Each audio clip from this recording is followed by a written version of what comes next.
Hey guys, so today I wanted to turn you guys a little bit to talk to you about something.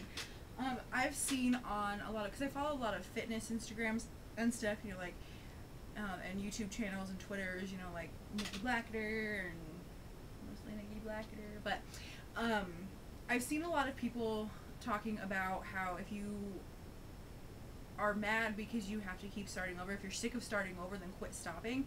And that actually totally like struck a chord for me because lately, the last couple of months, I've been in a funk. I've been, you know, even Zach actually told me, he's like, you know, you seem like you've been really depressed lately, and there's just kind of a lot of things on my mind, and the way I am, always have been, is somebody who builds up all of my emotions and doesn't let them out because, I don't know, sometimes I just try to make everybody else happy and try to make it seem like I'm happy, and I've done that my entire life, so it's not really, you know, something I can, I mean, I try to control it. Enough about me. But anyway, I had been I'd not really been doing yoga, I'd not been counting my macros or anything, and I noticed I felt horrible, I felt sluggish, I felt bloated, even though the numbers weren't really changing on the scale. I had gained like 4 or 5 pounds, but that's not really anything I'm worried about. I've already like dropped like so many, so anyway, I just wanted to kind of talk to you guys about that because it's something that's difficult to do. And the things you sit there and think, I mean, I know you guys all think this, you're like, oh yeah, well I stopped, so I'll start it again next week because, you know, I'm tired this weekend or whatever. Pick a date to start. So then you come up on that date and something happens, you're like, oh no, I don't feel like waking up this early, or, you know, oh, this happened, or oh, I'll start tomorrow. And the more you procrastinate, you're never going to start again. Or start, period. And the only way to start, like the best way to start, is to start. Like people I see on everybody's YouTube channels and stuff, anybody who, you know, is fitness oriented, or fitness focused channels, Instagram accounts, whatever, people are always like, oh, how do you start exercising? Oh, how do you start working out? How do you start counting your macros? Blah, blah, blah. You just start. You just do it. You go out, you buy yourself some athletic clothes, and you do it. Download the MyFitnessPal app on your phone, which is great, because even if you're, you know, not exactly counting your macros, like I would honestly recommend sitting there and just putting everything that you eat in a day in one time just to see, and you can see how many calories and what you're actually putting into your body, and then go and base it off of that, off of, okay, this is how many calories I can have a day, this is how many this I can have a day. And the cool thing about MyFitnessPal is at the end of the day, after you put in like how much you've worked out, how much you eat, and whatever, it'll tell you, okay, in 5 weeks, if every day were like today, if you ate the same thing, you know, if you ate this for breakfast, this for lunch, this for dinner, worked out this much, did the exact same things every day for 5 weeks, you lose X amount of pounds. So it's really cool to actually have something kind of put that in perspective for you. But when you're sitting there and you're thinking, oh yeah, I'll you know, I quit doing this, but I'm going to start doing it again, and you get yourself pumped up, you're like, yeah, I felt great when I was doing that, so I want to feel great again, I'm going to do it again. And then you're like, oh, well, it's going to be so hard to get back into the workout. Like, for me, it was yoga.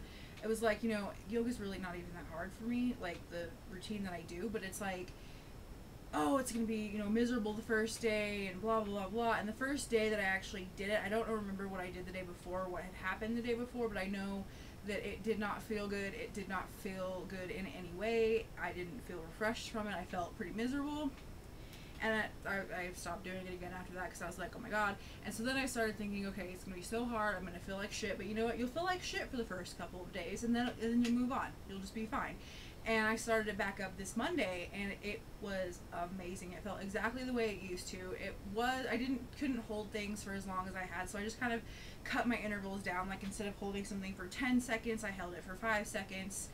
That way I wasn't feeling overwhelmed, like, oh my god, this is so hard. I just kind of cut it down. I stopped using weights with it. That way I'm not giving myself too much to work with at first.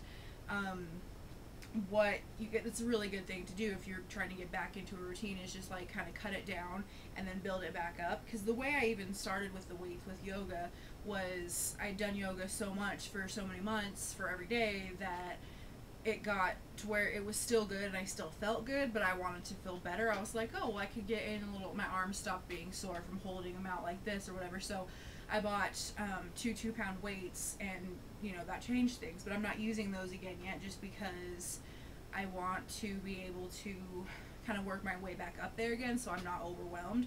And that's the biggest thing, is kind of keeping yourself calm, keeping yourself underwhelmed, because you don't want to quit again. And I know a lot of life happens, a lot of things come up, and you can't do it all the time. You can't go on your routine all the time.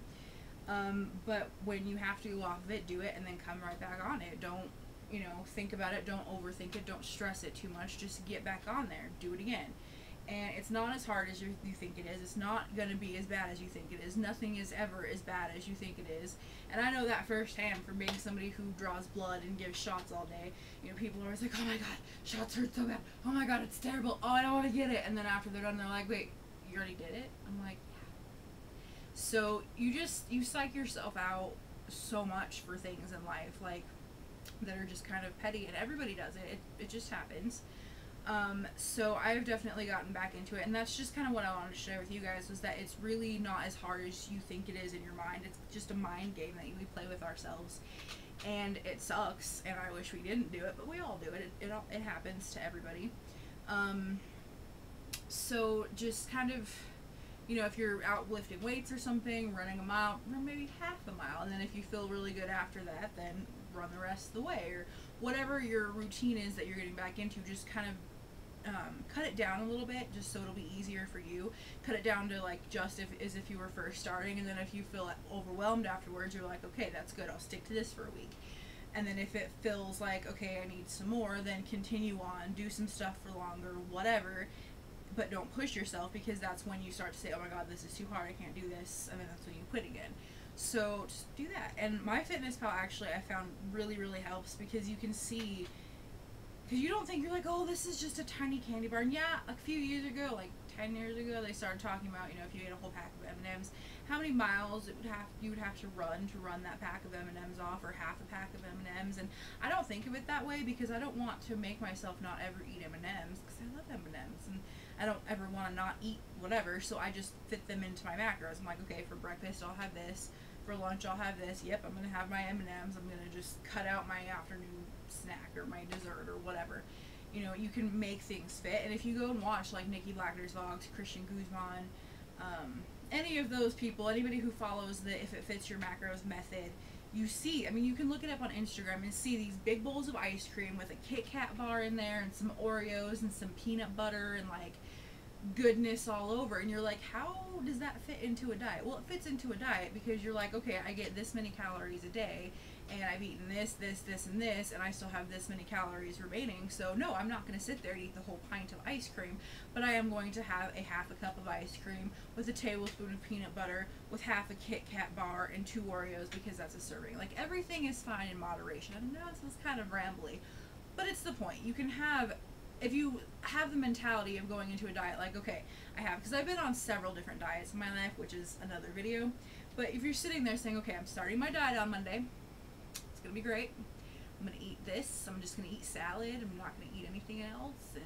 I'm not going to be able to eat donuts anymore, I'm not going to be able to eat ice cream anymore, I'm not going to be able to eat this. So you're taking all your favorite foods, and you're like depressing yourself, because you're like, oh my god, I can't eat bread, you know?